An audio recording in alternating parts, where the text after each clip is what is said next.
മലയാള സാഹിത്യത്തെ നിർണയിച്ച പ്രവാസ ഘടകങ്ങൾ എന്ന വിഷയത്തിലുള്ള ഗവേഷണത്തിന് 2013-15 വർഷത്തിൽ കേരള സാംസ്കാരിക വകുപ്പിന്റെ സീനിയർ ഫെലോഷിപ്പ് ലഭിച്ചു.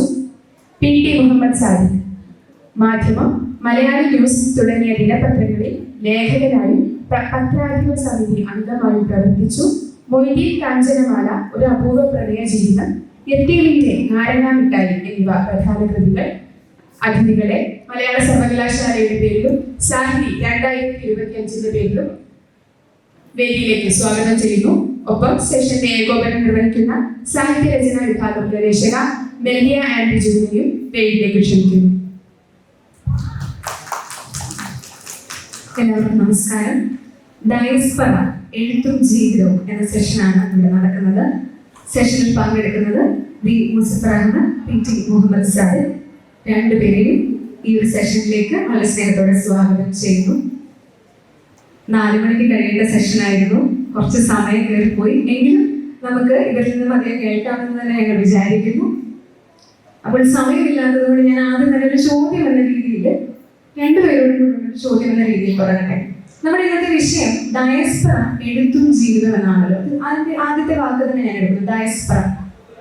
മലയാള സാഹിത്യത്തിന്റെ ഗവേഷണ രംഗത്ത് ഏകദേശം 10-20 വർഷമായി ഡയസ്പറ എന്ന ഒരു വിഷയത്തെ കുറിച്ച് പഠിക്കുവാനും അത് പഠിക്കുവാനുള്ള ശ്രമങ്ങൾ നടത്തിക്കൊണ്ടിരിക്കുന്നു. അതിൽ പക്ഷേ നമ്മൾ ഡയസ്പറ എന്ന വാക്ക് ഉപയോഗിക്കുന്നത് പലപ്പോഴും പ്രവാസം എന്നൊരു അർത്ഥത്തിലാണ്. പ്രത്യേകിച്ച് നിങ്ങൾ രണ്ടുപേരും പ്രവാസ ജീവിതം നയിച്ചവരാണ്, 10-11 വർഷം നയിച്ചവരാണ്. എൻ്റെ അപ്പ ഒരു പ്രവാസിയായിരുന്നു 20 വർഷത്തോളം. അപ്പോൾ ആ ഒരു പ്രവാസിയുടെ ജീവിതത്തിൽ നടക്കുന്ന, അല്ലെങ്കിൽ പ്രവാസിയുടെ കുടുംബത്തിൽ നടക്കുന്ന പല കാര്യങ്ങളും അനുഭവിച്ചിട്ടുള്ള ഒരാൾ തന്നെയാണ്. എന്നാൽ നമ്മുടെ ഡയസ്പറ സാഹിത്യത്തിലേക്ക് കടന്നു വരുമ്പോൾ, അതായത് പ്രവാസം എന്ന് പറയുമ്പോൾ വിദേശത്തേക്ക് താൽക്കാലികമായി പോകുന്നു, തിരിച്ചെപ്പോഴെങ്കിലും വരാൻ സാധിക്കുന്നു. ഡയസ്പറ എന്ന് പറയുമ്പോൾ പല തലമുറകളായി വിദേശത്ത് താമസിക്കുകയും അവിടെയുള്ള സംസ്കാരത്തോട് യോജിച്ചു പോകേണ്ടി വരുന്നു, അല്ലെങ്കിൽ അകലെ പാലിച്ചു നിൽക്കുന്നു. അത്തരത്തിലൊരു അവസ്ഥയിൽ ഡയസ്പറ എന്ന ഒരു അർത്ഥം ലോക സാഹിത്യത്തിൽ കൊടുക്കുന്നുണ്ട്. എന്നാൽ നമ്മുടെ മലയാള സാഹിത്യ രംഗത്തിലേക്ക്, അക്കാദമിക രംഗത്തിലേക്ക് വരുന്ന സമയത്ത് ഈ ഡയസ്പറയ്ക്ക് പലപ്പോഴും നമ്മൾ കൊടുക്കുന്ന ഒരു അർത്ഥം പ്രവാസം എന്നതാണ്. അത്തരത്തിൽ ലോക സാഹിത്യ രംഗത്തും മലയാള സാഹിത്യ രംഗത്തും ഡയസ്പറ സാഹിത്യവും പ്രവാസ സാഹിത്യവും വ്യത്യാസപ്പെട്ട് നിൽക്കുന്നത് എങ്ങനെയാണുള്ളത്? രണ്ടുപേരോടുള്ള ചോദ്യമാണ്.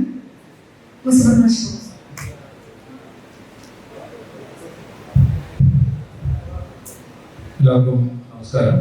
ഇത് ഡയസ്പറ എന്ന വാക്കിന്റെ മലയാളം വാസ്തവത്തിൽ ഇപ്പോഴും അതിനൊരു കൃത്യമായ മലയാളം പറയാൻ പറ്റില്ല.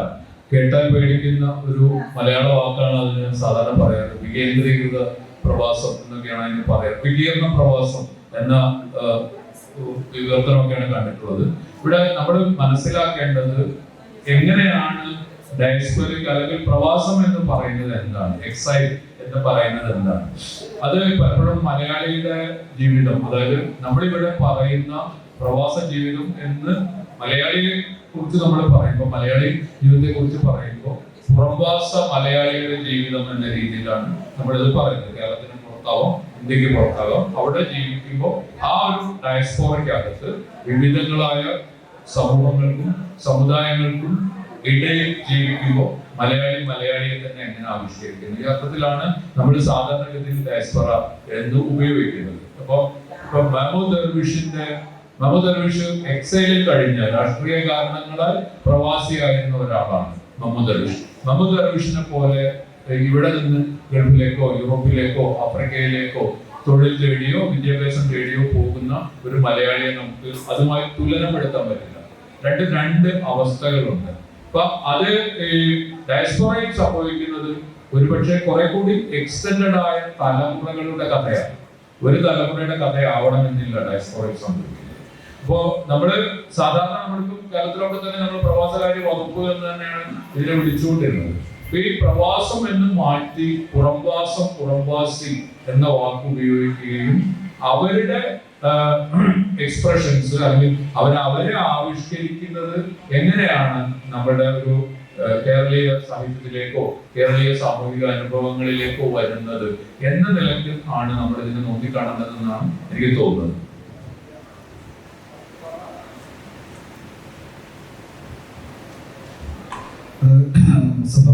പറഞ്ഞതുപോലെ തന്നെ നമ്മൾ ഈ പ്രവാസം എന്ന വാക്ക് ശരിക്കും വളരെ തെറ്റായ ഒരു അർത്ഥത്തിലാണ് മലയാളികൾ ഉപയോഗിക്കുന്നതെന്ന് എനിക്ക് തോന്നാറുണ്ട്.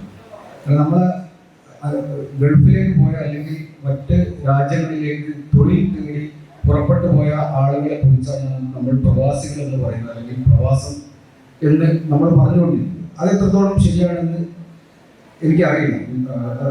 കാരണം നമ്മളിവിടുന്ന് പോകുന്നത് ജോലി അന്വേഷിച്ചാണ്, വരുമാനം പ്രതീക്ഷിച്ചാണ്, അല്ലെങ്കിൽ നമ്മുടെ ജീവിതത്തിലെ പലതരം ആവശ്യങ്ങൾ നേടിയെടുക്കാനൊക്കെയാണ് നമ്മൾ മറ്റു നാടുകളിലേക്ക്. ഇത് എല്ലാ കാലത്തും ഉണ്ടായിട്ടുണ്ട്.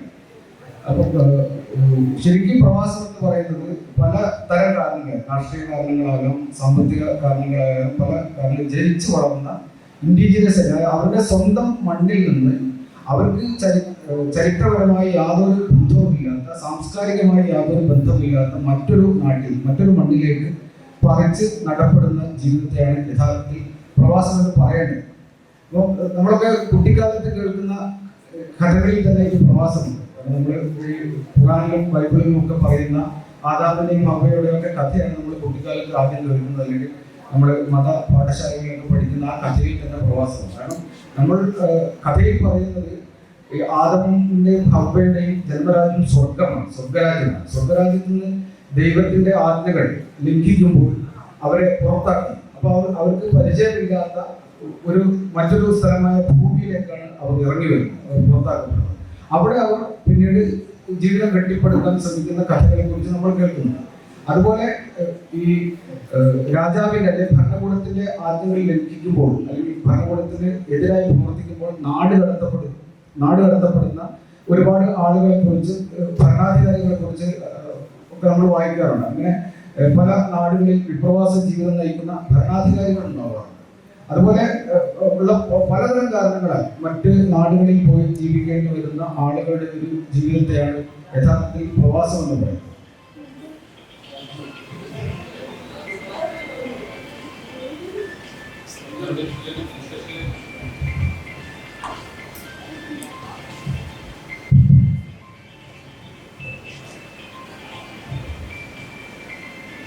ഇപ്പം നമ്മള് കേരളം പോലത്തെ ഒരു സ്ഥലത്തെ കുറിച്ച് പറയുമ്പോൾ നമുക്കറിയാം, നമ്മള് വലിയ തോതിൽ പുറത്തേക്ക് പോയിട്ടുള്ള ഒരു ജനതയാണ്. അത് തുടരുകയാണ്. അത് അതിന്റെ പുതിയ രൂപത്തിൽ, അതിന്റെ ഏറ്റവും പുതിയ തലമുറയിലൊക്കെ അത് തുടരുന്നതിന്റെ പല രൂപങ്ങൾ നമ്മൾ കാണുന്നുണ്ട്. ഇപ്പോ സമീപകാലത്ത് മലയാളിയായ, എന്നാൽ മലയാളത്തിൽ എഴുതാത്ത, ഇംഗ്ലീഷിൽ നോവൽ എഴുതുന്ന എബ്രഹാം വർഗീസ് എന്ന് പറയുന്ന മലയാളിയായിട്ടുള്ള എഴുത്തുകാരന്റെ ദ കവനന്റ് ഓഫ് വാട്ടർ എന്ന് പറയുന്ന ഒരു നോവൽ പുറത്തു വന്നു. ജനജന്മങ്ങൾ എന്ന് പറഞ്ഞ നോവല് സമീപകാലത്ത് മലയാളത്തിൽ വന്നിട്ടുണ്ട്. ആ നോവലിൽ കേരളത്തെ കുറിച്ച് അദ്ദേഹം പറയുന്നത്, അല്ലെങ്കിൽ കേരളം എങ്ങനെയാണ് കിടക്കുന്നത് എന്നതിനെ കുറിച്ച് അദ്ദേഹം പറയുന്നുണ്ട്. അപ്പം അദ്ദേഹം പറയുന്നത് ഇങ്ങനെയാണ്: ഇന്ത്യയുടെ അറ്റത്ത് മത്സ്യാകൃതിയിലുള്ള ഒരു തീരപ്രദേശം, അതിന്റെ തല സിലോണിലേക്കും വാൽ ഗോവയിലേക്കും തിരിഞ്ഞ്, കണ്ണുകളാകട്ടെ മഹാസമുദ്രത്തിന് കുറുകെ ദുബായിക്കും അബുദാബിക്കും കുവൈത്തിനും റിയാദിനും നേരെ മോഹത്തോടെ നോക്കിക്കൊണ്ടിരിക്കും. ഇതാണ് ഒരു സ്ഥലം, ഒരു ദേശം, ഒരു പ്രദേശം എന്ന നിലയ്ക്ക് തന്നെ നമ്മളുടെ കേരളം എന്ന പ്രദേശം എങ്ങനെ കിടക്കുന്നു എന്ന് എബ്രഹാം വർഗീസ് അദ്ദേഹത്തിന്റെ നോവലിൽ പറയുന്നു. ആ നോവൽ വളരെ പ്രധാനപ്പെട്ട, നമ്മൾ പറയുന്ന ഡയസ്പൊറ എഴുത്തിന്റെ പലതരം ചേരുവകളുള്ള, പലതരം എലമെന്റുകളുള്ള വളരെ പ്രധാനപ്പെട്ട ഒരു വർക്കാണ്. നമുക്ക് വെച്ചാൽ ഇപ്പോഴും കേരളത്തിലുള്ള നിരൂപകരോ അല്ലെങ്കിൽ സാഹിത്യത്തെ ശ്രദ്ധിക്കുന്നതായി പറയുന്ന ആളുകൾ ഒന്നും തന്നെ എബ്രഹാം വർഗീസിന്റെ ഈ വലിയ 900 ചില്ലാനം പേജ് വരുന്ന ഒരു വലിയ മാസീവായ ഒരു വർക്കാണ്. 1900 ആരംഭിക്കുകയും 1976 വരെ നീണ്ടു നിൽക്കുകയും ചെയ്യുന്ന ഒരു ആഖ്യാനമാണ് കേരളത്തിന്റെയും കോളനി കാലത്തെ കേരളത്തിന്റെയും. ആ കോളനി കാലത്ത് നമ്മളുടെ മലയാളിയുടെ തന്നെ മറ്റ് നാടുകളിലേക്ക് പോയതിന്റെയും അവരത് തിരിച്ചു വന്നതിന്റെയും അങ്ങനെ ഉണ്ടായ ഒരു തിരുവിതാംകൂറിന്റെയും ഒക്കെ കഥ ആണ് ഈ കവനന്റ് ഓഫ് വാട്ടറിൽ നമ്മൾ വായിക്കുന്നത്. അപ്പം എങ്ങനെയാണ് വസ്തുത്തിൽ ഈ ഡയസ്പൊറ എഴുത്ത് എന്ന് പറയുന്ന സംഗതി എങ്ങനെയെല്ലാം സംഭവിക്കുന്നു, അതല്ലെങ്കിൽ മലയാളികളുടെ ഡയസ്പൊറ എഴുത്ത് എങ്ങനെയൊക്കെ ഏതൊക്കെ ലെവലിൽ പോകുന്നു. ഇപ്പം അങ്ങനെ അതിനെക്കുറിച്ച് പറയുമ്പോൾ പെട്ടെന്ന് ഓർമ്മയിലേക്ക് വരുന്ന രണ്ട് നോവലുകളെ കുറിച്ച് ഇവിടെ പറയേണ്ടതുണ്ടെന്ന് തോന്നുന്നു. ഒന്ന് ദീപക് ഉണ്ണികൃഷ്ണൻ, ഇതേപോലെ തന്നെയാണ്, എബ്രഹാം വർഗീസിനെ പോലെ തന്നെയാണ്, മലയാളിയാണ് ദീപക് ഉണ്ണികൃഷ്ണൻ. പക്ഷെ മലയാളം അറിയില്ല, അല്ലെങ്കിൽ മലയാളത്തിൽ എഴുതാൻ അറിയില്ല, അത് ഇംഗ്ലീഷിൽ എഴുതുന്നു. ആ നോവലിന്റെ ടെമ്പററി പീപ്പിൾ എന്നാണ് ആ നോവലിന്റെ പേര്. ടെമ്പററി പീപ്പിൾ എന്ന് പറയുന്ന നമ്മളൊരു പൂർണ്ണ മനുഷ്യരല്ല, എപ്പോഴും അസ്ഥിരതയുള്ള മനുഷ്യർ. അതാണ് വാസ്തവത്തിൽ ഡയസ്പോറയിൽ എപ്പോഴും സംഭവിക്കുന്നത്. ഡയസ്പോറയ്ക്ക് ഒരു നമുക്കൊരു കോൺസ്റ്റന്റ് ബിഹേവിയറിസം എന്ന് പറയുന്നത് എപ്പോഴുമുള്ള എന്നേക്കുമുള്ള ഒരു സ്വഭാവ നിശ്ചലത എന്ന് പറയുന്നത് ഡയസ്പോറയിൽ ഇല്ല. അതാണ് ഈ ദീപക് ഉണ്ണികൃഷ്ണന്റെ ടെമ്പററി പീപ്പിൾ എന്ന് പറയുന്ന നോവലിൽ നമ്മൾ കാണുന്നത്. ആ ടെമ്പററി പീപ്പിൾ എന്ന് പറയുന്ന നോവല് മലയാളത്തിലേക്ക് തർജ്ജമ, മലയാളത്തിൽ വന്നിട്ടുണ്ട്, മലയാളത്തിലേക്ക് പരിഭാഷപ്പെടുത്തിയത് ബെന്യാമിനാണ്.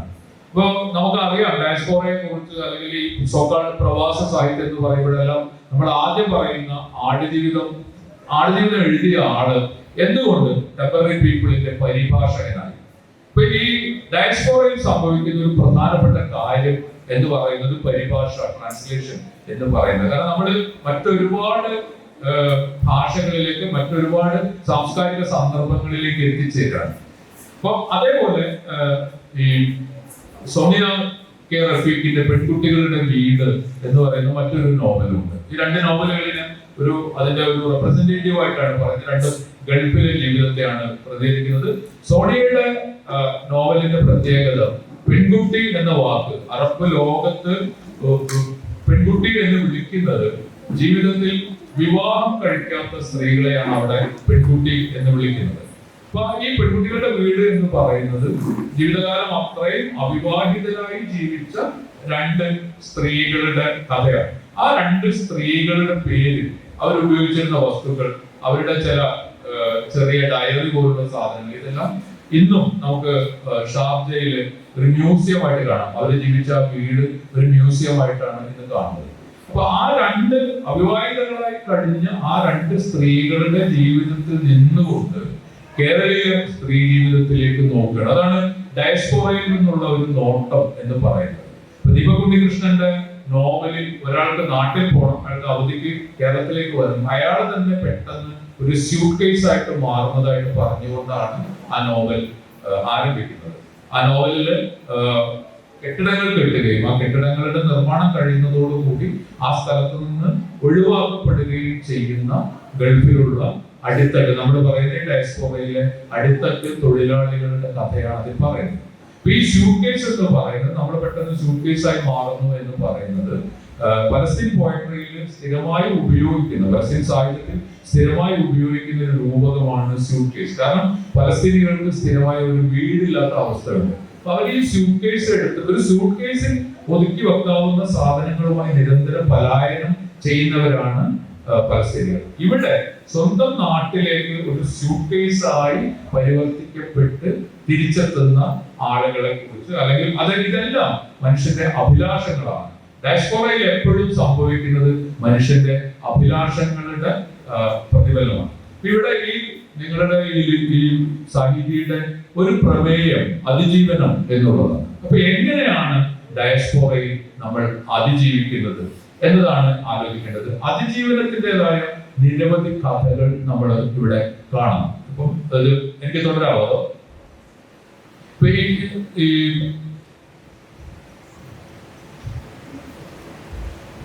ഈ കോവിഡ് കാലത്ത് ഡയസ്പോറയിൽ നിന്ന് പലതരം ലോകമെങ്ങുമുള്ള മലയാളി ഡയസ്പോറയിൽ നിന്ന് പലതരത്തിലുള്ള എഴുത്ത്, പലതരത്തിലുള്ള എക്സ്പ്രഷൻസ് കടന്നു വന്നിട്ടുണ്ട്.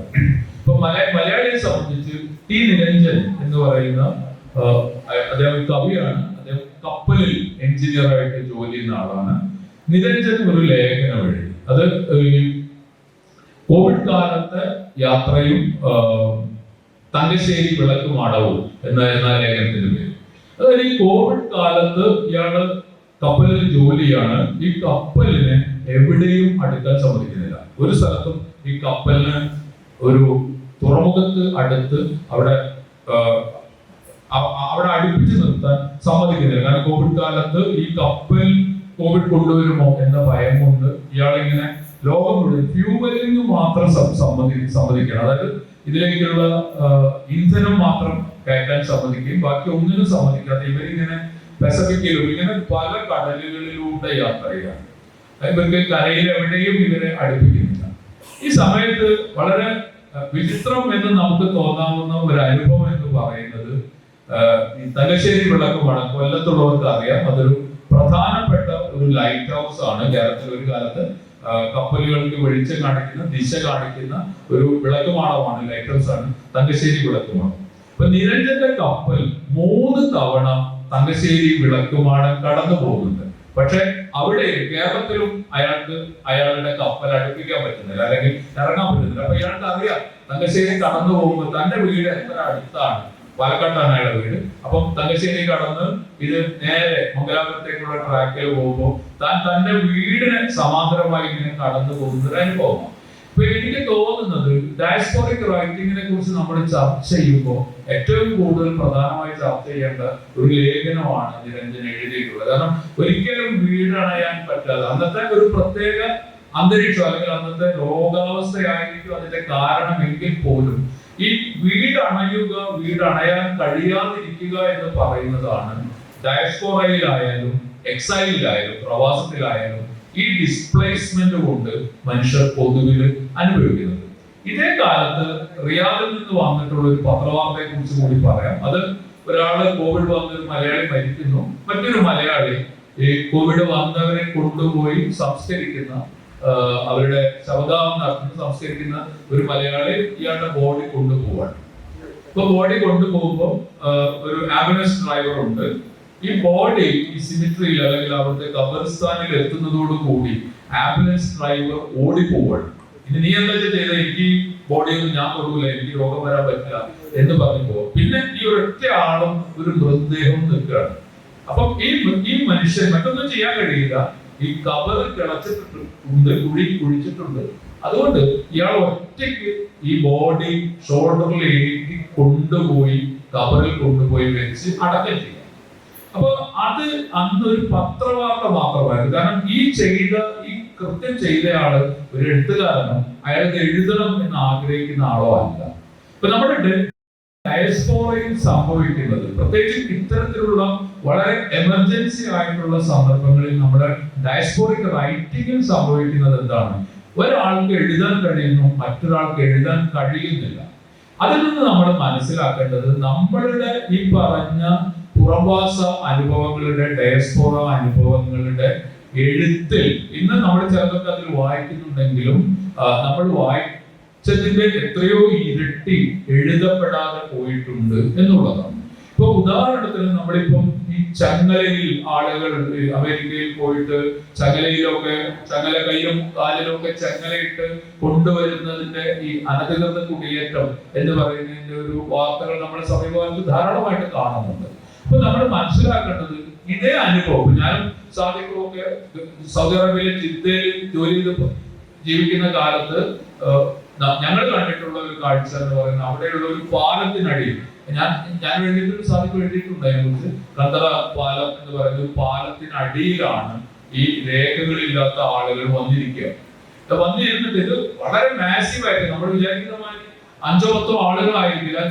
അവസാനം നമ്മൾ കാണുന്ന സമയത്ത് 6000-7000 ആളുകൾ ഈ പാലത്തിന്റെ അടിയിൽ ഒരു പുൽപ്പായുമായിട്ട് വന്നിട്ട് അത് വിരിച്ച് അവിടെ ഇരിക്കുകയാണ് ചെയ്യുക. ഇവരെന്തിനാണ് ഇരിക്കുന്നതെന്ന് വെച്ചാൽ പാസ്പോർട്ട് ഡിപ്പാർട്ട്മെന്റിലെ ഉദ്യോഗസ്ഥർ വന്ന് ഇവരെ അറസ്റ്റ് ചെയ്യാൻ വേണ്ടിയിട്ടാണ്. അറസ്റ്റ് ചെയ്യാൻ വേണ്ടിയിട്ട് നമ്മൾ കാത്തിരിക്കുക. നമ്മുടെ സാധാരണ സിനിമകളിൽ കാണുന്ന അറസ്റ്റിൽ നിന്ന് രക്ഷപ്പെടാൻ വേണ്ടി ഓടുന്നതോ വണ്ടി കൊണ്ട് അതിഭീകരമായി വണ്ടി ചാടിക്കുന്നതൊക്കെ ആണെങ്കിൽ ഇവിടെ നമ്മൾ കാണുന്നത് 6000-7000 പേര് തങ്ങളെ അറസ്റ്റ് ചെയ്യാൻ വേണ്ടി കാത്തിരിക്കുക. അങ്ങനെ ഇവരെ വന്ന് ഇതിന്റെ ഓഫീസേഴ്സ് വരും, ഇവരോട് പാസ്പോർട്ട് ഉണ്ടോ എന്ന് ചോദിക്കും, ഇക്കാമെന്നാണ് അവിടുത്തെ റെസിഡന്റ് പെർമിറ്റ്, വർക്ക് പെർമിറ്റ് ഉണ്ടോ എന്ന് ചോദിക്കും. ഇവരെ കയ്യിൽ ഇതൊന്നും ഉണ്ടാവില്ല. അങ്ങനെ ഇവരെ അറസ്റ്റ് ചെയ്യും. ഇവരെ അറസ്റ്റ് ചെയ്തിട്ട് ഒരാൾ പറഞ്ഞ ഞാൻ ഇന്തോനേഷ്യൻ ആണ്, വേറെ ആൾ പറഞ്ഞ ഞാൻ ഇന്ത്യൻ ആണ് എന്ന് പറയുമ്പോൾ അത് അതാത് എംബസിയിലെ ആളുകൾ വന്ന് നോക്കി അവരുടെ ആ പൗരത്വം അല്ലെങ്കിൽ അവരുടെ നാഷണാലിറ്റി തെളിയിക്കാൻ കഴിയുന്ന ഒരു കടലാസം ഉണ്ടാക്കിയാൽ ഇവരെ ആ രാജ്യത്തേക്ക് കയറ്റി അയക്കുകയാണ് ചെയ്യുക. ഇപ്പൊ സൗദി അറേബ്യയിലുള്ള നമ്മുടെ ഒരു അനുഭവം എന്ന് പറയുന്നത് ഈ ആളുകളെ ഇതേപോലെ ചെയിൻ ചെയ്തിട്ടാണ്, കാലിലും കയ്യിലും ചെയിൻ ഇട്ടിട്ടാണ് ഇവരെ കൊണ്ടുപോകുന്നത്. പക്ഷെ അവിടുത്തെ ഇപ്പൊ ജിദ്ദയിൽ നിന്നാണ് അവരെ കയറ്റി അയക്കുന്നതെങ്കിൽ ജിദ്ദ വിമാനത്താവളത്തിന് അകത്ത് കൊണ്ടുവന്ന് ഇവർ പോകുന്ന വിമാനത്തിൽ കയറ്റി അവരെ സീറ്റിൽ ഇരുത്തി കഴിഞ്ഞ് ഇവരുടെ എല്ലാ ചെയിനുകൾ അടിക്കും. അതായത് അവർ നാട്ടിലേക്ക് വന്ന് ഇറങ്ങുന്നത് ചെയിനുകളോടുകൂടി ആയിരിക്കില്ല. ഇപ്പൊ ഈ അമേരിക്കൻ മോഡലിലല്ല അത് സംഭവിക്കുക. പക്ഷെ നമ്മൾ മനസ്സിലാക്കേണ്ടത് നമ്മളുടെ പുറം നാട് ജീവിതത്തിന്, മലയാളിയുടെ പുറംനാട് ജീവിതത്തിനിടയിൽ എപ്പോഴും ഈ ഒരു തരം ഈ നമ്മൾ ഈ പറയുന്ന അനധികൃതം എന്ന് അതാത് നാടുകൾ വിളിക്കുന്ന തരത്തിലുള്ള കുടിയേറ്റത്തിന്റെ അല്ലെങ്കിൽ ഈ ഡയസ്പോറിക് അനുഭവങ്ങളുണ്ട്. അത് വളരെ കുറച്ച് മാത്രമേ അതിനെ കുറിച്ച് എഴുതിയിട്ടുള്ളൂ. നമ്മളിപ്പോ ഈ ഗൾഫിലെ മലയാളിയുടെ ഗൾഫ് ജീവിതത്തെ കുറിച്ച് നോക്കുകയാണെങ്കിൽ 2 പൊതുമാപ്പുകൾക്കിടയിൽ ഒരു പൊതുമാപ്പ് കഴിഞ്ഞ് വീണ്ടും ആളുകൾ ഇത്തരത്തിൽ രേഖകളില്ലാത്ത ആളുകൾ ഇങ്ങനെ ജനറേറ്റ് ചെയ്തുകൊണ്ടേയിരിക്കും അടുത്ത പൊതുമാപ്പ്. അപ്പൊ ഒരു പൊതുമാപ്പിനും അടുത്ത പൊതുമാപ്പിനും ഇടയിലുള്ള ഒരു ജീവിതത്തിനിടയിൽ എന്താണ് സംഭവിക്കുന്നത്? ഇത് നമ്മളുടെ സാഹിത്യം ഇനിയും അല്ലെങ്കിൽ നമ്മുടെ സാഹിത്യമോ മറ്റ് സോഷ്യോളജിക്കൽ ആയിട്ടുള്ള റൈറ്റിങ്ങോ വേണ്ട പോലെ ഇനിയും മനസ്സിലാക്കിയിട്ടില്ല അല്ലെങ്കിൽ രേഖപ്പെടുത്തിയിട്ടില്ല എന്നാണ് എനിക്ക് തോന്നുന്നത്.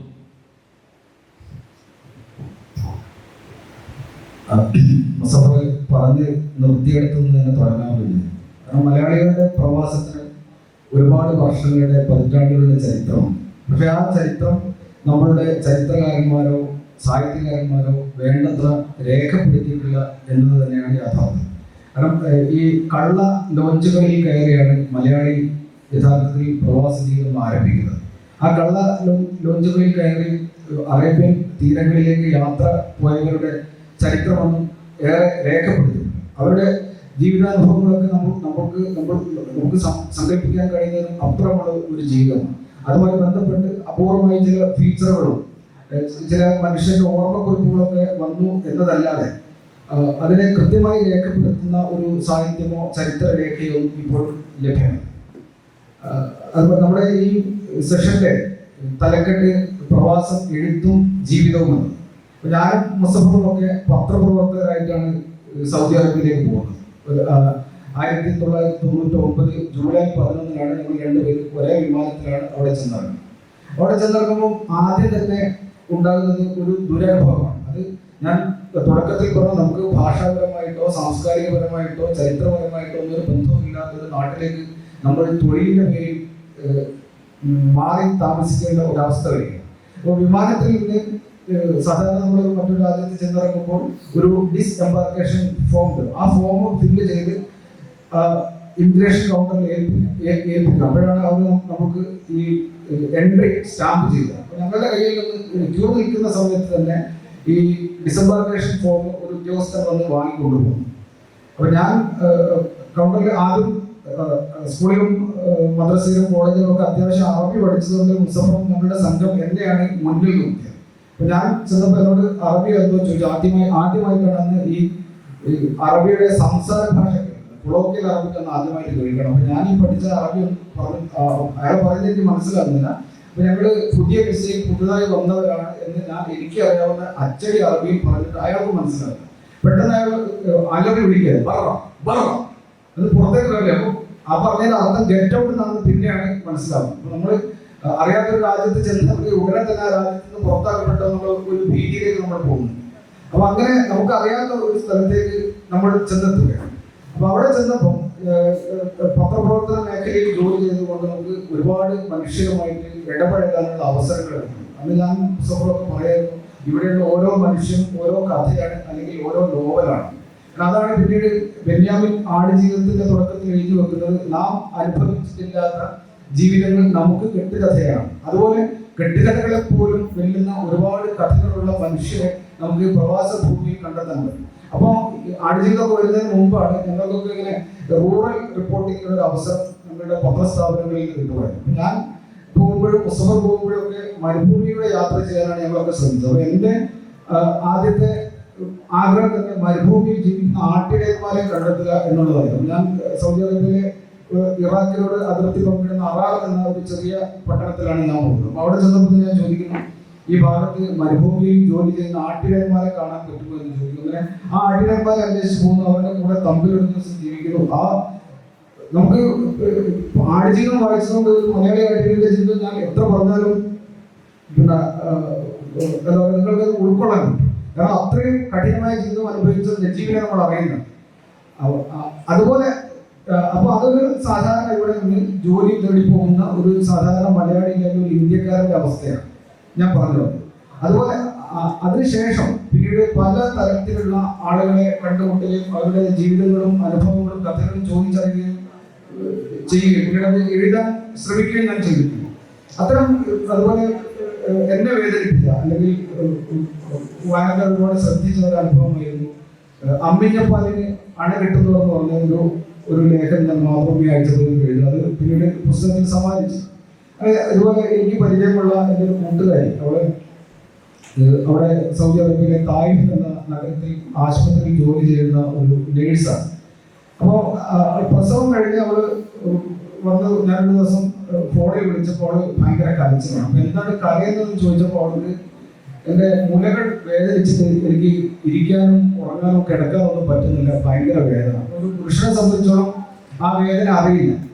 സ്ത്രീകൾക്കും ചിലപ്പോൾ കുഞ്ഞുങ്ങളെ നിത്യവും മുലയൂട്ടുന്ന സ്ത്രീകൾക്കും ചിലപ്പോൾ ആ വേദന അറിയണമെന്നില്ല. ഈ എൻ്റെ കൂട്ടുകാരി പ്രസവം കഴിഞ്ഞ് 28ാം ദിവസമാണ് ജോലി ആവശ്യമാക്കും സൗദി അറേബ്യയിലേക്ക് തിരിച്ചു പോകുന്നത്. അപ്പൊ ഈ കുഞ്ഞ് കുടിക്കേണ്ട പാല് അവളുടെ മുലകളിൽ കെട്ടിക്കിടക്കുമ്പോൾ ഉണ്ടാകുന്ന വേദനയാണ് ഇവിടെ അനുഭവിക്കുന്നത്. അപ്പൊ അത് ഈ പറയുന്ന കുടുംബത്തെ നാട്ടിൽ ഉപേക്ഷിച്ച് പോകുന്ന സ്ത്രീകൾ അനുഭവിക്കുന്ന അല്ലെങ്കിൽ ആരും പറയാത്ത ആരോടും ഷെയർ ചെയ്യാൻ പറ്റാത്ത ഒരുതരം വേദനയാണ്. അതുപോലെ അവരനുഭവിക്കുന്ന മാനസികമായിട്ടുള്ള മറ്റു പിരിമുറുക്കങ്ങൾ വേറെയാണ്. കാരണം പെറ്റിട്ട കുഞ്ഞിനെ 28ാം ദിവസം നാട്ടിൽ ഉപേക്ഷിച്ച് പ്രവാസ ഭൂമിയിലേക്ക് യാത്ര പോകേണ്ടി വരുന്ന ഒരു സ്ത്രീയുടെ മനപ്രയാസം നമുക്ക് ആലോചിക്കാവുന്നതാണ്. അതുപോലെ പിന്നീട് ഞാൻ കാണുന്നത് മറ്റു ചില മനുഷ്യരുടെ ജീവിതങ്ങൾ ഇതുപോലെ ഒരു ദിവസം ഒരു ഫോൺ വരുന്നു, ഒരു മനുഷ്യനെ മാനസികമായിട്ട് സമ്മതം തെറ്റി അയാളെ നാട്ടിലേക്ക് കയറ്റിവിടാൻ എംബസിയുടെ സഹായം പോകും. അപ്പൊ ആ സഹായം ഏർപ്പാടാക്കാൻ വേണ്ടി എംബസി ഉദ്യോഗസ്ഥരെയൊക്കെ കൊണ്ടുപോയി പിന്നെ നാട്ടിലേക്ക് പോകാനുള്ള രേഖകളൊക്കെ ശരിയാക്കിക്കൊണ്ടിരിക്കുന്ന അവർ സമയത്ത് ഇദ്ദേഹത്തിന്റെ ലേബർ ക്യാമ്പിന്റെ ഉത്തരത്തിൽ തൂങ്ങി മരിച്ചു. അതിന് കാരണം എന്താണെന്ന് വെച്ചാൽ ഇയാൾക്ക് അമ്മ മാത്രമേ ഉള്ളൂ, അച്ഛൻ നേരത്തെ മരിച്ചു പോയത്. അമ്മ നാട്ടിൽ ഒരു തമിഴ്നാട്ടുകാരാണ്, തിരുവനന്തപുരത്തിനടുത്ത് നാഗർകോവിൽ എന്ന് പറഞ്ഞ സ്ഥലത്തുണ്ടാവും. തങ്കരാജൻ എന്ന അദ്ദേഹത്തിന്റെ പേര്. അദ്ദേഹവും അമ്മയും മാത്രമേ ഉള്ളൂ. അപ്പൊ ഈ അമ്മ വിഷയക്കളത്തിൽ ജോലി ചെയ്യുന്ന ഒരു സ്ത്രീയാണ്. അപ്പൊ അവര് ആശുപത്രിയിൽ കിടക്കുമ്പോൾ ഒരു നേരത്തെ മരുന്ന് വാങ്ങാനുള്ള കാശ് പോലും അയച്ചു കൊടുക്കാൻ ഇയാൾക്ക് പറ്റുന്നില്ല. കാരണം ഇയാളെ തൊഴിലുടമ ചലിക്കുന്നുണ്ട്. അയാൾക്ക് മാസങ്ങളായി ശമ്പളം കിട്ടിയിട്ടില്ല. അയാൾ ഭക്ഷണം പോലും കഴിക്കുന്നില്ല. ഉണങ്ങിയ കുബൂസ്, ഉണങ്ങിയ റൊട്ടി പച്ചവെള്ളത്തിൽ മുക്കിയാണ് അയാൾ കഴിക്കുന്നത്. അതുപോലും തൊട്ടടുത്ത് ഒരു സ്റ്റേഷനിൽ കട നടത്തുന്ന ഒരു മലയാളി വല്ലപ്പോഴും സൗജന്യമായി കൊടുക്കുന്ന റൊട്ടി കഴിച്ചാണ് അയാൾ ജീവിക്കുന്നത്. അപ്പൊ നാട്ടിലേക്ക് പോകാനുള്ള രേഖകളൊക്കെ തയ്യാറാക്കി നിൽക്കുന്ന സമയത്താണ് പെട്ടെന്ന് നാട്ടിൽ ഇയാളുടെ അമ്മ ആശുപത്രിയിൽ കിടന്ന് മരിച്ചു പോകും. അവരെ നോക്കാൻ ആരും ഉണ്ടായിരുന്നില്ല, മരുന്ന് വാങ്ങാൻ ആളുണ്ടാവില്ല, നേരത്തെ ഭക്ഷണം കൊടുക്കാൻ ആളുണ്ടായിരുന്നില്ല. അമ്മ മരിച്ച വിവരം അറിഞ്ഞപ്പോൾ ഇനി ഞാൻ നാട്ടിലേക്ക് എന്തിനു പോകുന്നു എന്ന ഒരു ചോദ്യം ഇയാളുടെ മനസ്സിലുണ്ടായി കാണും. അയാളെ തൂങ്ങി മരിച്ചു കളയാണ്. അതുപോലെ പിന്നെ ഞാൻ അവിടെ കണ്ടെത്തുന്ന ഇതുപോലെ രേഖപ്പെടുത്താതെ പോയ ചില ജീവിതങ്ങളാണ്. നമ്മൾ ഇവിടുന്ന് അറബി കല്യാണം എന്ന് പറയും. പല നാടുകളിൽ നിന്നുള്ള അറബികൾ വന്ന് കോഴിക്കോട്ടെ, എനിക്ക് തോന്നുന്നു ഇവിടെ താനൂരിലൊക്കെയുള്ള തീരപ്രദേശങ്ങളിൽ വന്നാണ് മിക്കവാറും അവര് കല്യാണം കഴിച്ചു കൊണ്ടുപോകും. ഹൈദരാബാദിൽ നിന്നൊക്കെ അറബികൾ കല്യാണം കഴിച്ചു കൊണ്ടുപോകും. ഞാൻ കണ്ടത് ഹൈദരാബാദിൽ നിന്ന് വിവാഹം കഴിഞ്ഞ് സൗദിയിൽ താമസിക്കുന്ന ഒരു സ്ത്രീയാണ്. ആ സ്ത്രീയെ കല്യാണം കഴിച്ചത് ശരിക്കും ഒരു സൗദി പൗരനുണ്ട്, ഒരു യമൻ പൗരനാണ്. ഈ യമൻ പൗരൻ പോലും അവിടെ അനധികൃതമായിട്ടാണ് താമസിക്കുന്നത്. കാരണം അയാൾക്ക് സൗദി അറേബ്യൻ വിസ ഇല്ല. അയാളുടെ വിസയുടെ കാലാവധി കഴിഞ്ഞ് അയാൾ ഇല്ലീഗലായിട്ട് അവിടെ താമസിച്ചുകൊണ്ടിരിക്കുക. അനധികൃത കുടിയേറ്റക്കാരുടെ കാറ്റഗറിയിൽ വരുന്ന മനുഷ്യൻ. അതുകൊണ്ട് തന്നെ സ്വാഭാവികമായിട്ടും ഈ സ്ത്രീക്കും ഈ സ്ത്രീ പ്രസവിച്ച 8 കുഞ്ഞുങ്ങൾക്കും പൗരത്വ രേഖകളൊന്നുമില്ല. അപ്പൊ ഇയാൾ അതിനുശേഷം വീണ്ടും 3-4 കല്യാണം കഴിക്കുന്നുണ്ട്. ഈ സ്ത്രീയും കുട്ടികളും താമസിക്കാൻ പോലും സ്ഥലമില്ലാതെ ഭക്ഷാതെ നടുറോടി കിടങ്ങേണ്ട ഒരു അവസ്ഥ വന്നപ്പോഴാണ് ഇവർ ഇന്ത്യൻ എംബസിയിൽ. അപ്പൊ ഇങ്ങനെയുള്ള ജീവിതാനുഭവങ്ങളുള്ള മനുഷ്യർ. അതേപോലെ തന്നെ മറ്റൊരു ചെറുപ്പക്കാരനെ ഞാൻ കാണുന്നത്, അയാളുടെ ഉമ്മ ഇതുപോലെ കേരളത്തിൽ നിന്ന് ഏതോ ഒരു അറബി കല്യാണം കഴിച്ച് കൊണ്ടുപോയത്. കേരളത്തിലാണ് അയാൾക്ക് അറിയില്ലല്ലോ, സോറി, ഒരു ഇന്ത്യക്കാരിയാണെന്ന് മാത്രമേ അവൻ അറിയുള്ളൂ. കാരണം അവൻ കുഞ്ഞു കുട്ടിയാവുമ്പോൾ തന്നെ ആ സ്ത്രീയെ ഇതുപോലെ രേഖകളില്ലാത്തതിന്റെ പേരിൽ നാട്ടിലേക്ക് തിരിച്ചയക്കുക. അപ്പൊ ആ കാലത്തൊന്നും ഈ ഫോണും കത്തുകളും വിലാസങ്ങളും ഒന്നും ഇല്ലാത്തതുകൊണ്ട് അവർക്ക് പിന്നീട് ബന്ധപ്പെടാൻ പറ്റില്ല. അപ്പൊ അവര് ഞങ്ങളുടെ പത്രം ഓഫീസിൽ വരുന്ന കുട്ടി ഞങ്ങളുടെ പത്രം ഓഫീസിൽ വരുന്നത് നിങ്ങളുടെ പത്രത്തിൽ ഇത് സംബന്ധിച്ചൊരു വാർത്തയോ പരസ്യമോ എനിക്ക് ഉമ്മയെ കണ്ടെത്തണമെന്ന് പറഞ്ഞു. അപ്പൊ ഇങ്ങനെ പ്രവാസ ലോകത്ത് പല തരത്തിലുള്ള ജീവിതങ്ങൾ അനുഭവിക്കുന്ന ആളുകൾ. അതുപോലെ നമ്മൾ മനസ്സിലാക്കാത്ത മറ്റൊരു കാര്യം, നമ്മളെപ്പോഴും ഈ വിരഹത്തെ കുറിച്ചൊക്കെയാണ്. വിരഹം ശരിക്കും മനസ്സിനും ശരീരത്തിനും, ശരീരത്തിന്റെ വിരഹം എന്ന് പറയുന്നത് ശരിക്കും ലൈംഗികതയുമായി ബന്ധപ്പെട്ട ഒരു സംഭവം. ഈ കോവിലിന്റെ ഒരു കഥയാണ്. കോവിലിന്റെ കഥ പറയുന്നത് നമ്മളൊക്കെ ആദ്യം അനുഭവിക്കുന്ന പ്രവാസം ആടുജീവിതം പോലെ നേരത്തെ നമ്മളൊക്കെ കേട്ട് അനുഭവിച്ച പ്രവാസം എന്ന് പറയുന്നത് എസ് എ ജമീലിന്റെ ദുബായ് കത്ത് മാപ്പിളപ്പാട്ട്. അതിലും ആ സ്ത്രീ വിരഹത്തെ കുറിച്ച് പറയുമ്പോൾ ആ സ്ത്രീയുടെ ലൈംഗികത പറയുന്നു. മധുരം നിറച്ചൊരു മാംസം പോവൽപ്പഴം മറ്റാർക്കും തിന്നാൻ കൊടുക്കൂലിരിക്കുമെന്നോ. അത് ഇന്ന് നമ്മളെ സംസാരിക്കുന്നത് പൊളിറ്റിക്കലി ഇൻകറക്റ്റ് ആയിരിക്കും. സ്ത്രീയുടെ ശരീരത്തിൽ ഒരു മധുരം പൂവമ്പഴമാണെന്ന്. പക്ഷെ അതല്ല, അതിൽ പറയുന്നത് ആ ശാരീരികമായ വിരഹം അല്ലെങ്കിൽ ലൈംഗികതയുടെ ഒരു അഭാവത്തെ കുറിച്ചാണ് ആ സ്ത്രീ പറയുന്നത്. അതുപോലെ കോവിലിന്റെ കഥ സൈക്ലോ പൂപ്പട്ടെ എന്ന കഥയിൽ ഭരതൻ എന്ന കേന്ദ്ര കഥാപാത്രം ഇതുപോലെ പല നാടുകളിൽ ജോലി തേടി പോകുന്നു. അവസാനം അദ്ദേഹം എത്തുന്ന പട്ടണത്തിലുള്ള ഒരു പട്ടണത്തിൽ അദ്ദേഹം ജോലി ചെയ്യുമ്പോൾ ആ ഓട്ടോറിക്ഷ കയറുമ്പോൾ ഈ അന്യ നാടുകളിൽ നിന്ന് വന്ന് ഒറ്റയ്ക്ക് താമസിക്കുന്ന പുരുഷന്മാർ ഓട്ടോയിൽ കയറിയാൽ അത് വേശ്യാലയത്തിലേക്കാണ് അല്ലെങ്കിൽ തേവടിശ് തെരുവിലേക്കാണ് എന്ന് ഓട്ടോറിക്ഷക്കാർക്ക് ഒരു ധാരണ. അപ്പൊ കയറുമ്പോൾ തന്നെ ഓട്ടോറിക്ഷക്കാർ ചോദിക്കും, നിങ്ങൾ തേവടിശ് തെരുവിലേക്കാണ്. അപ്പൊ ഇയാൾ അല്ല എന്ന് പറയുമ്പോൾ പിന്നെ അല്ല എന്ന് പറയും. ഭരതനൊരിക്കലും ഒരു തേവടിശ് തെരുവിലേക്ക് പോകുന്നു. പക്ഷെ ഇയാളുടെ വീട്ടിൽ പിന്നീട് പൂ വീക്കാൻ വരുന്ന ഒരു പെൺകുട്ടി ഇയാളുടെ മനസ്സിലുണ്ടാക്കുന്ന ഈ പറയുന്ന ലൈംഗികവും ശാരീരികവുമായ അസ്വസ്ഥതകളെ കുറിച്ചാണ് ആ കഥ പറയുന്നത്. ഇതേ അവസ്ഥയാണ് ശരിക്കും പെണ്ണുങ്ങളില്ലാതെ ജീവിക്കുന്ന ആണുങ്ങളുടെ, പെണ്ണുങ്ങളില്ലാതെ ഗൾഫ് നാടുകളിൽ ജീവിക്കുന്ന ആണുങ്ങളുടെ അവസ്ഥ. അവരനുഭവിക്കുന്ന ഭയങ്കരമായ ഒരു ലൈംഗികമായ ദാരിദ്ര്യം. അവർ ഇത്തരം ഒരുപാട് വിഷയം ഈ ആടുജീവിതത്തിൽ ബെന്യാമിൻ മനോഹരമായി ചെയ്യുന്നുണ്ട്. ഈ മനുഷ്യന്റെ പ്രവാസത്തിന്റെ വേറെ ഒരു പ്രശ്നം എന്ന് പറയുന്നത് കുടുംബത്തിൽ നിന്നും കൂട്ടുകാരിൽ നിന്നും നാട്ടുകാരിൽ നിന്നും നാട്ടിൽ നിന്നും വീട്ടിൽ നിന്നും ഒക്കെ അകന്നു കഴിയുമ്പോൾ അനുഭവിക്കുന്ന ഏറ്റവും വലിയൊരു പ്രശ്നം എന്ന് പറയുന്നത് ഏകാന്തതയാണ്. ഈ ഏകാന്തത മാനസികമായിട്ടും ശാരീരികമായിട്ടും.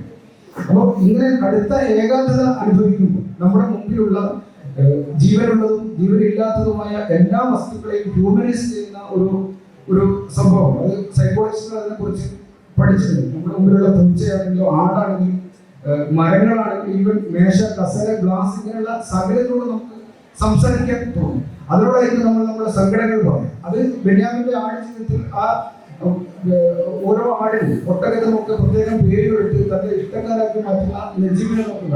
ഒരു ഘട്ടത്തിൽ നജീബ് ഈ ആടുകളോട് ലൈംഗിക ബന്ധത്തിൽ ഏർപ്പെടുന്ന പോലും. അതുപോലെ ഞാൻ അടുത്ത് വായിച്ച ഒരു പാകിസ്ഥാനിയുടെ കഥ ഈ മനോഹര പേരകത്തിന്റെ ഒരു നോവൽ. ആ നോവലിലെ കേന്ദ്ര കഥാപാത്രവും അയാൾ ഒറ്റക്കാകുമ്പോൾ മരുഭൂമിയിൽ ഒരു തമ്പിൽ അയാൾ ഒറ്റക്കാകുന്ന സമയത്ത് അയാൾ അവിടെയുള്ള താർ വീപ്പകളോട് അയാൾ സംസാരിക്കുന്നുണ്ട്. എവിടുന്നോ അലഞ്ഞു തിരിഞ്ഞ് അയാളുടെ ക്യാമ്പിലെത്തുന്ന ഒരു കഴുതയെ അയാൾ ഇണയായി സ്വീകരിക്കുകയും ആ കഴുത അപ്രത്യക്ഷമാകുന്നത് പോലെ ആ കഴുതയുമായി ഇദ്ദേഹം ലൈംഗിക ബന്ധത്തിൽ ഏർപ്പെടുന്നു. അപ്പൊ ഇങ്ങനെ പ്രവാസിയുടെ മാനസികവും ശാരീരികവും സാമ്പത്തികവും മറ്റുമായ സാമൂഹിക ആ രീതിയിലുള്ള പലതരം പഠനങ്ങൾ നടക്കുമ്പോൾ ഇത്തരം ചില പഠനങ്ങളും എഴുത്തുകളും ഒക്കെ ഇനിയും ഉണ്ടാകേണ്ടതുണ്ട്.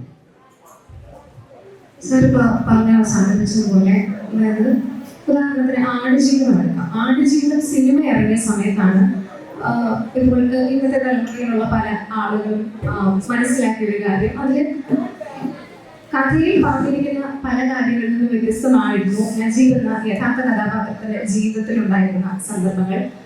നജീബ് അനുഭവിച്ച പലരും കഥയിലേക്ക് കൊണ്ടുവരാനും കഴിഞ്ഞിട്ടില്ല എന്ന തരത്തിൽ കാണുന്നുണ്ട്. അത്തരത്തിൽ പലരുടെയും അനുഭവങ്ങൾ, എഴുതപ്പെടാതെ പോകുന്ന ഒത്തിരി ചരിത്രങ്ങൾ, എഴുതപ്പെടാതെ പോകുന്ന ഒത്തിരി കഥകൾ ഇനിയും ഉണ്ട് എന്നുള്ള കാര്യം കൂടിയായിരുന്നു സാർ പറഞ്ഞു വെച്ചത്. അതുപോലെ മുസഫർ അഹമ്മദ് സാറിനോട് സാറിന്റെ മനുമരങ്ങൾ എന്ന പുസ്തകത്തില് സാറ് കണ്ട ഒരുപാട് കാര്യങ്ങള് പലരുടെയും ജീവിതത്തിലെ അഴകളൊക്കെ തന്നെ അതിനകത്തുണ്ട്.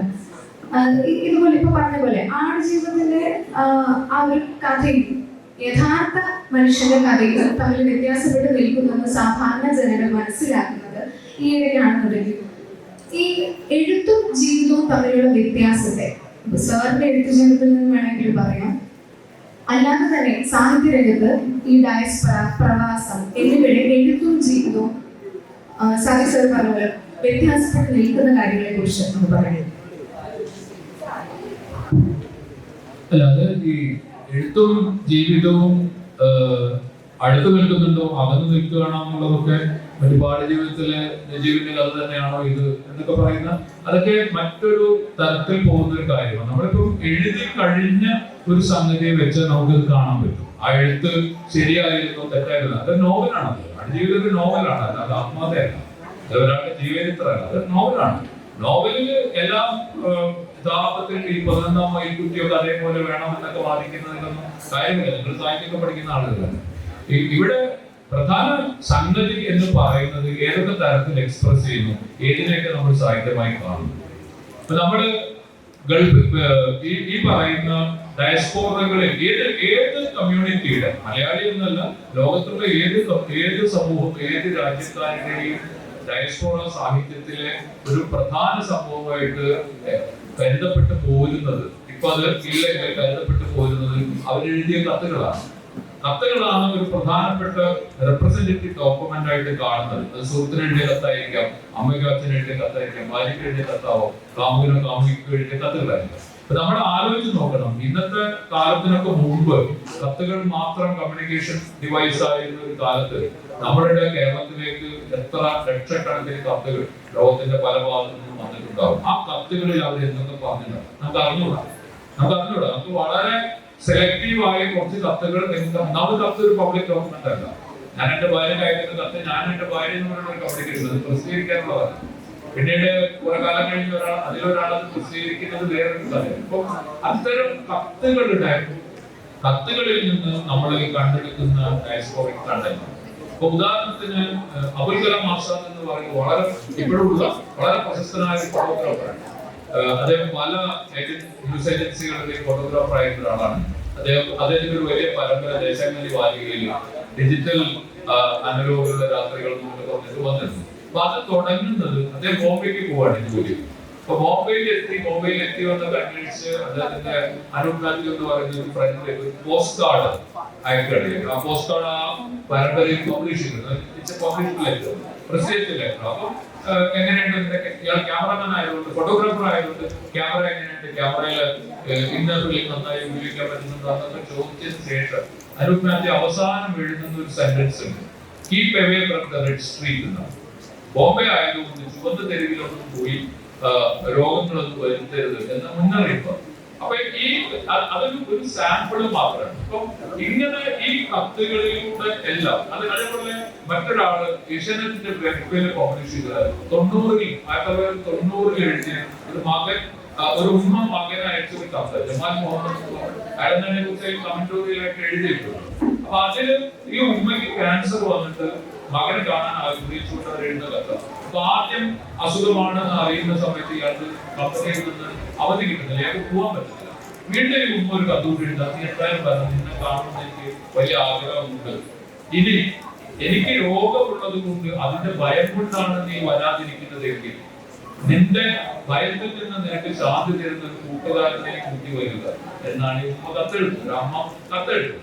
അപ്പൊ ഇങ്ങനെ അതേപോലെ നമുക്ക് പബ്ലിഷ് ചെയ്യാൻ കഴിയാത്ത മലപ്പുറത്തൊക്കെ ഉണ്ടായിരുന്ന കത്തുകളിൽ നേരത്തെ സാദിഖ് ഇവിടെ പറഞ്ഞ ഭർത്താവ് ആ നാട്ടിലും ഭാര്യ ഇവിടെ കഴിയുമ്പോൾ ഉണ്ടാകുന്ന വലിയ ഡിപ്രഷൻ, മെന്റൽ ഡിപ്രഷന് നേരിടാൻ വേണ്ടി സ്ത്രീകൾ, ആ കാലത്ത് സ്ത്രീകൾ ഒരു പ്രിസ്ക്രിപ്ഷൻ ഒരു ഡോക്ടറുടെ കയ്യിൽ നിന്ന് ഒരാൾക്ക് ഡിപ്രഷന് ചികിത്സിക്കാനുള്ള മരുന്നിന് കൊടുത്ത പ്രിസ്ക്രിപ്ഷൻ ഉപയോഗിച്ച് തനിക്ക് ഡിപ്രഷൻ വരികയാണ്, ഞാനിപ്പോ ഒരു ഡിപ്രഷൻ രോഗിയാണ്, എനിക്കിപ്പോ ആന്റി ഡിപ്രസന്റ് കഴിക്കേണ്ട ഒരു സമയമാണെന്ന് മനസ്സിലാക്കി സ്ത്രീകൾ സ്വയം ചികിത്സിക്കുന്നതിനെ കുറിച്ച്, അതായത് ഈ പ്രിസ്ക്രിപ്ഷൻ നേരെ ഫാർമസി കൊണ്ടേ കാണിച്ചിട്ട് ഈ ഗുളിക വാങ്ങിക്കണം. ഫാർമസിക്കാരത് കൊടുക്കാതിരിക്കാൻ പറ്റില്ല, കാരണം ഇത് ഡോക്ടറുടെ പ്രിസ്ക്രിപ്ഷൻ ആണ്. അപ്പൊ ഇങ്ങനെ അങ്ങനെ ഞങ്ങൾ സ്വയം ചികിത്സിക്കുകയാണ് എന്ന് പറഞ്ഞ് ഇവിടുത്തെ സ്ത്രീകൾ ഇവിടെ നിന്ന് സ്ത്രീകൾ ഗൾഫിലേക്കൊക്കെ എഴുതിയ കത്തുകൾ. മറ്റൊന്ന് ഈ കത്തുകളുടെ ഭാഷയാണ്. മലപ്പുറത്തുനിന്നൊക്കെ ആ കാലത്ത് പോയ പല കത്തുകളും അറബി മലയാളത്തിൽ എഴുതിയിട്ടുള്ള കത്തുകളാണ്. ഇസ്രായേലിലേക്ക് പോയിട്ടുള്ള ആളുകൾ, നിങ്ങൾക്കറിയാം, കൊച്ചിയിൽ നിന്ന് പൊക്കൊച്ചിയിൽ നിന്ന് ഇസ്രായേലിലേക്ക് മലയാളികൾ പോയിട്ടുണ്ട്. അവര് തമ്മിൽ ആ കാലത്ത് അവസാനം ഇപ്പൊ ആരുമില്ലാതെ ആദ്യം പോയവരും പോയിക്കൊണ്ടിരിക്കുന്നവരും ഇവിടെ അവശേഷിച്ചവരും തമ്മിലുള്ള കമ്മ്യൂണിക്കേഷൻ യഹൂദ മലയാളത്തിലാണ്. ഇനി പിന്നെ അത്തരത്തിൽ നമ്മൾ പറയുന്ന മലയാളത്തിന്റെ തന്നെ പല വകഭേദങ്ങളിലും എഴുതപ്പെട്ട കഥകളാണ്. നമുക്ക് നമ്മുടെ മലയാളം യൂണിവേഴ്സിറ്റിക്കൊക്കെ സത്യത്തിൽ വലിയ പ്രൊജക്ട് ആയിട്ട് ചെയ്യേണ്ട ഒരു കാര്യം. കാരണം ഡയസ്പോറയ്ക്കുള്ളിൽ നമ്മുടെ മാതൃഭാഷ അതിജീവിക്കുന്നുണ്ടോ എന്നൊരു ക്വസ്റ്റ്യൻ ഉണ്ട്. അതൊരു പ്രധാനപ്പെട്ട ചോദ്യമാണ്. നമ്മൾ ഈ നാട് വിട്ടു പോകുന്നു, ഈ നാട് വിട്ടു പോയാൽ നമ്മൾ നമ്മുടെ മാതൃഭാഷയെ സംരക്ഷിക്കുന്നു, നമ്മുടെ മാതൃഭാഷയെ നിലനിർത്തുന്നു. ഇപ്പൊ ഗൾഫിന്റെ ഒരു അനുഭവത്തിൽ ശരിക്കും ഒരു ഗൾഫ് മലയാളം എന്ന് പറയുന്ന സാധനം തന്നെ അതിജീവിക്കുന്നതായിട്ടാണ് നമുക്ക് കാണാൻ കഴിയും. എന്ന് പറഞ്ഞാല് ഗൾഫിലെ സർക്കാർ രേഖകൾ അല്ലെങ്കിൽ സർക്കാരിന്റെ വലിയ സൈൻ ബോർഡുകളിൽ ഉൾപ്പെടെ ഇപ്പൊ കടന്നു വരുന്ന ഭാഷ മലയാളം. അത്രയധികം മലയാളികൾ അവിടെ ഉള്ളത്. അപ്പൊ ഇങ്ങനെ ഈ വിവിധ ഭാഷകളിൽ നമ്മൾ ഡയസ്പോറയ്ക്കുള്ളിൽ നടന്നിട്ടുള്ള കമ്മ്യൂണിക്കേഷൻ നമ്മളത് പഠിച്ചിട്ടില്ല.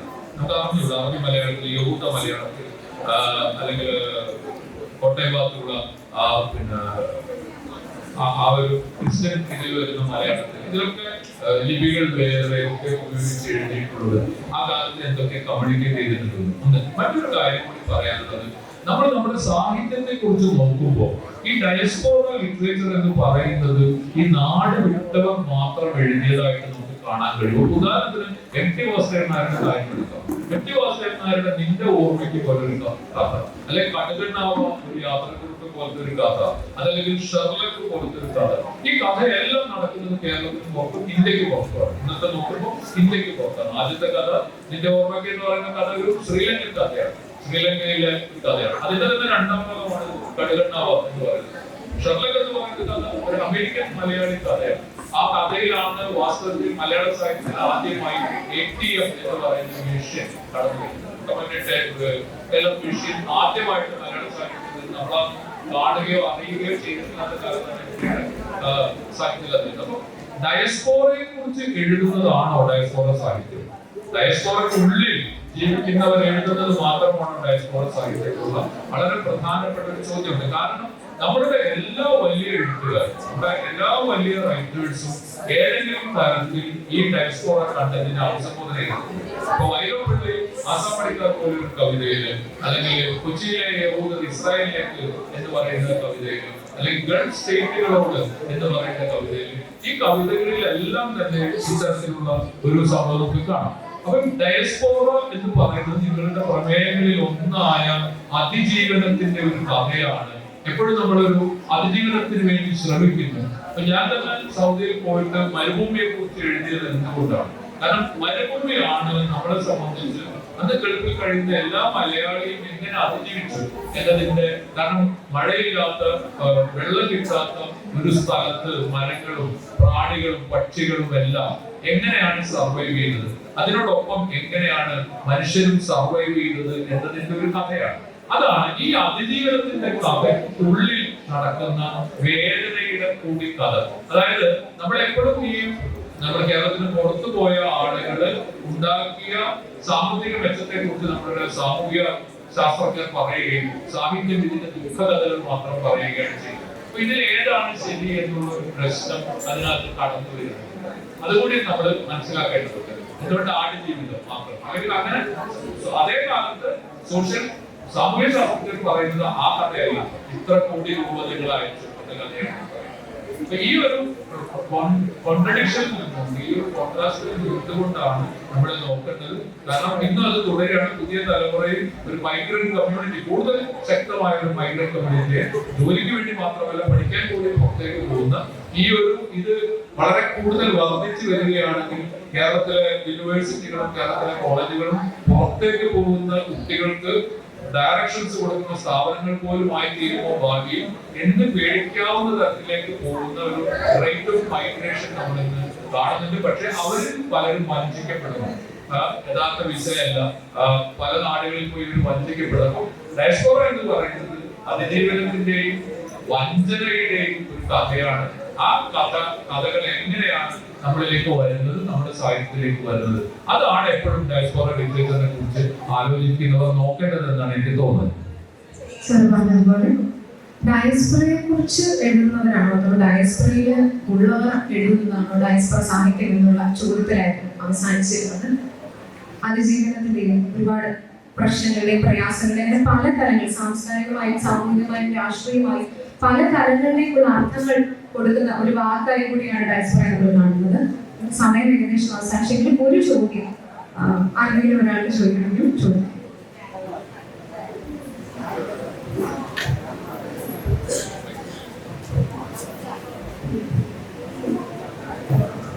ഞാൻ പ്രവാസ കുടുംബത്തിൽ തന്നെയുള്ള ആളാണ്. എൻ്റെ ഭർത്താവ് പ്രവാസിയാണ്. അപ്പം മാതൃഭാഷയിലെ ഒരു സ്വാധീനത്തെ കുറിച്ച് നഷ്ടപ്പെടുന്നുണ്ടോ അല്ലെങ്കിൽ അതിനെ സംരക്ഷിക്കുന്ന രീതിയിലുള്ള വരുന്നുണ്ടോ എന്നുള്ള ചോദ്യമുണ്ട്. ഭാഷയിലെ മലയാളത്തെക്കാൾ ഉപരി അവിടെ പോകുമ്പോൾ ഹിന്ദിയാണ് അവർ സംസാരത്തിനായിട്ട് ഉപയോഗിക്കുന്നത്. അവർ ക്യാമ്പിലൊക്കെ കൂടുതലായിട്ട് ഹിന്ദി സംസാരിക്കുന്നത്. അതോടൊപ്പം തന്നെ ഈ കത്തുപാട്ടുകളുടെ ഒരു പ്രാധാന്യം ഉണ്ടല്ലോ. കമ്മ്യൂണിക്കേഷനിലെ കത്തുപാട്ടുകളുടെ ആദിവാസികളുടെ അറബി നാട്ടിൽ നഗരെ ഞാനിരിക്കും പറയാൻ മകളുടെ അച്ഛനുള്ള ഒരിത്. അതുപോലെ ഭാര്യ ബന്ധത്തെ കുറിച്ച് പറയുന്ന കത്തുപാട്ടുകൾ. അപ്പൊ അതിൻ്റെയൊക്കെ ഒരു പ്രാധാന്യം ഈ സാഹിത്യ മേഖലയിലേക്ക് കടന്നു വന്നിട്ടുണ്ട് എന്നുള്ളത് അഭിപ്രായം.